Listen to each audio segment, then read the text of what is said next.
Afin d'éradiquer la faim et la malnutrition en Afrique centrale, l'urgence pour ces experts venus de divers pays du continent africain est de proposer une réponse immédiate, mais aussi des actions concrètes visant à améliorer la sécurité alimentaire et surtout booster les productions agricoles locales. L'objectif étant de faire de l'agriculture un véritable levier de développement pour nos économies.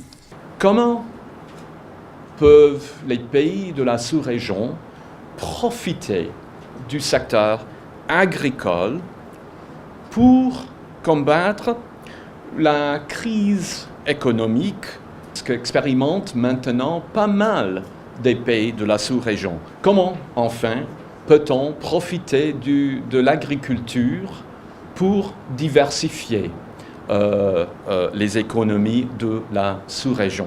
Les assises de Libreville ambitionnent donc la création des emplois décents pour la jeunesse de l'Afrique centrale, toute chose qui permettra une adéquation entre l'agriculture et la formation des populations locales. La nécessité de soutenir l'agriculture familiale et de subsistance, d'améliorer l'accès à des terres fertiles et des technologies en adéquation avec les réalités de terrain, ainsi qu'à des opportunités de crédit adaptées pour les groupes les plus vulnérables, et leur intégration dans les marchés de plus en plus complexes et mondialisés sont des opportunités que veut saisir les FAO pour accompagner un développement plus juste dans le monde.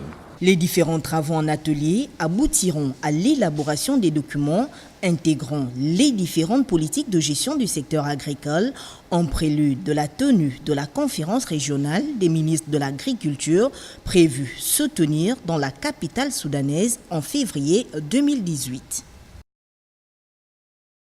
Ici, il est question de penser le repositionnement du secteur agroalimentaire en Afrique centrale. Toutes ces énergies réunies se doivent donc de mettre en place des techniques plus adaptées pour promouvoir non seulement l'agriculture familiale, mais aussi l'accès à des terres plus fertiles.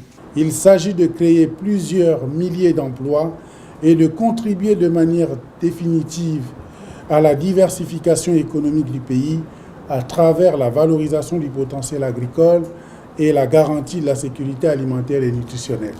Le Gabon, qui dispose déjà du potentiel technique nécessaire, se doit de saisir cette opportunité pour redonner toute sa place à l'agriculture comme premier moteur de croissance, premier levier de la diversification économique et premier gisement d'emploi. Au Gabon, il y a un effort particulier à faire pour susciter l'engouement de la jeunesse à s'investir dans les productions agricoles. La conjoncture économique qui sévit dans le monde et partout en Afrique impose des partenariats solides entre les organisations de producteurs, les instituts de recherche et les acteurs privés de chaînes de valeur, desquels partenariats découlerait une meilleure harmonisation. Quand ils doivent faire un travail technique qui requiert ce niveau d'expertise, ils sont obligés de faire appel à l'expertise qui se trouve à Libreville. Vous avez des experts en élevage, en production et protection des végétaux, en nutrition, qui sont basés ici à Libreville. C'est une difficulté sur laquelle, au cours de la coordination, nous nous efforçons à planifier. Comme ça, les besoins sont annoncés à l'avance et l'expert planifie ses programmes de déplacement pour pouvoir satisfaire les pays. Cette rencontre de Libreville, faut-il le rappeler, a pour objectif de garantir la sécurité alimentaire et nutritionnelle des populations, mais surtout de relever le défi fin zéro à l'horizon 2030. Une analyse rigoureuse de la situation du secteur agricole dans la région Afrique centrale, objet de ce séminaire agrémenté par les experts de la FAO. Aujourd'hui, plus que jamais, nous avons démontré que nous sommes une équipe qui cherche sa force dans la complémentarité.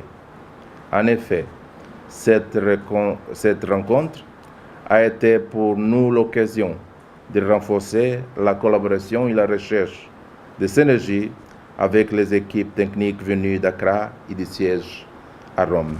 Améliorer et rendre durables les systèmes de production agricole et alimentaire pour créer des emplois décents pour la jeunesse en Afrique centrale est une thématique qui aura mis en exergue les difficultés de terrain auxquelles sont confrontés les techniciens pour parvenir à l'éradication de la pauvreté, de la précarité et de la famine pendant 4 jours d'intenses travaux. Des actions que nous menons nécessitent beaucoup de moyens.